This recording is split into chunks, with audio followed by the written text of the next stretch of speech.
Fall has a way of reminding us that letting go can be so beautiful.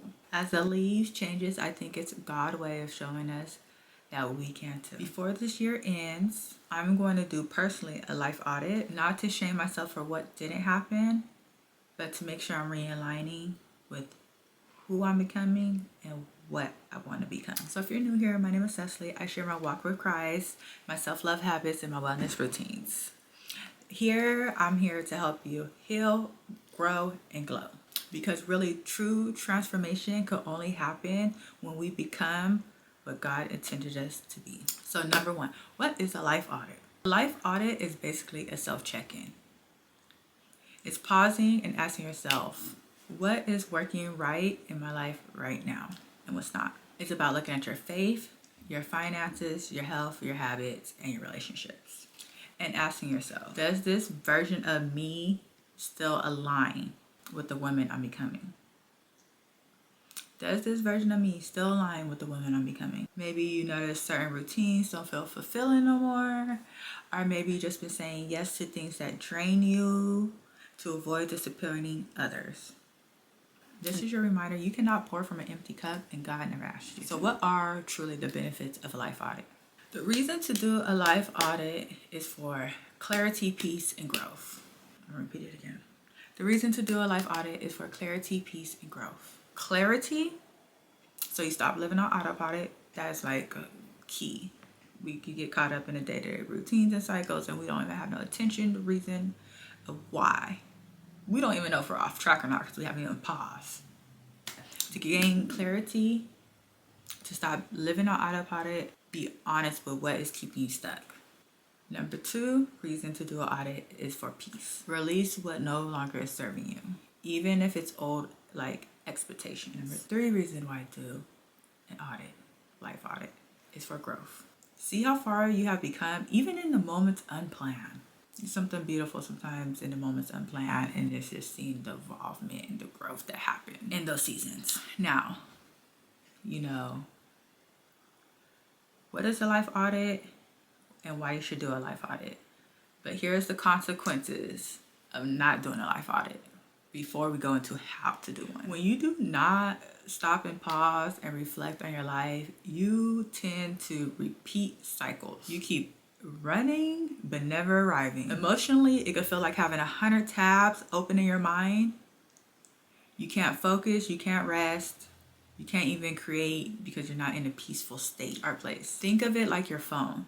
When you never clear the storage, it starts to slow down or it even starts to be crashing. Your life is simply the same way. You cannot step into the next chapter with old season clutter. It's too much. It's too much baggage. Like it won't fit. It won't go. You have to let some things go. I'm going to talk to you today of how to do a life audit. Simple steps. Number one, review the year.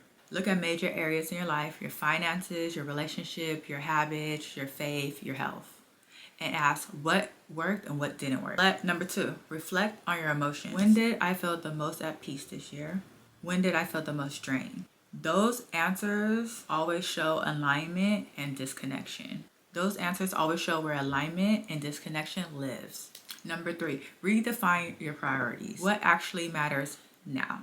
Because what mattered in January probably don't matter no more. We grow, life happens, we change our mind, and we evolve. So what matters now? Number four, release what is no longer serving you. This could be overthinking, old routines, or even people that no longer align with your peace. Sometimes letting go does not have to be dramatic.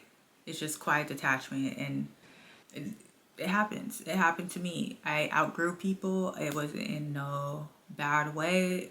I just was changing, and I realized we no longer have things in common. And it was quiet disconnection. And peace and love is still there in the middle. It's just, I'm moving up, and some people move up with you and some people don't. Some people go this way, some people go that way. And it's okay, quiet disconnection. After you release what's no longer serving you, you need to rebuild and realign. Choose 3 main intentions this year. Not goals, intentions. Let me give you some examples of what intentions are. Like Intentions to move slower. This is big for me because I'm always like, move slower. I want to move slower. That's an intention. I want to protect my mornings. That's morning routines. You know, just moving slower in your morning and having a morning routine. You don't want too much going on in your mornings because, you know, when too much goes on in your mornings, doesn't set your day up for success, doesn't set your mind up for success. Maybe that's an intention you want to have. A third intention could be, I want to nurture my relationship with God. That's an intention. So that means you're going to start making decisions that align with your intention. So now you have intention behind all your decisions you're making, which makes decisions easier to make because now you know, does this align with this, that, or that? If it doesn't align with that, then you know the answer is no. Here are a few mind shifts. Don't confuse motion with progress. I think that is like number one. You could be doing a whole bunch of stuff and it's not leading up to nothing. That's like you could be driving fast, but going nowhere. Busy does not mean progress. So it's all about the intentions. It's all about making the decisions that are aligning. So number two, mind shift is you could still be grateful and still want more. I think that was big for me, is because I outgrew a blessing that I prayed for and I felt bad about it. But it's like you could still be grateful for things and blessings, but you could still want more. It's totally okay.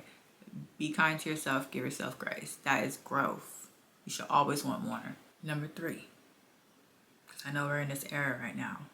Your soft era still requires structure. Okay, girl? Your soft girl era still requires structure. Not struggle, structure. You're probably struggling because you got no structure. Okay, you gotta have some discipline, you gotta have structure, you gotta have attention behind everything you're doing. And most important mind shift of them all is when God starts pruning things out your life, do not panic. I think this is so hard. I think I need to even tack it on the wall. When God starts pruning things out your life, do not panic. He removes before he replaces. It starts to feel like a loss. No, it's not a loss. It's just alignment. Before this year ends, give yourself permission to pause, to reflect, to reset, and realign. Do your own life audit. Like, this is so crucial. There's life audits. There's audits for companies. There's audits for businesses. There's audits for everything. You should audit your life. It's a time to stop, pause, reflect, think of what you're doing, why you're doing it, and how to move forward. Because we do get on autopilot. We do get into cycles. We do get lost in the routines of our day-to-day life. And everything needs to have a reason of why behind it. Once you do this audit, I guarantee and promise you, you're going to feel lighter, clearer, and you're going to be able to step into 2026 with more clarity.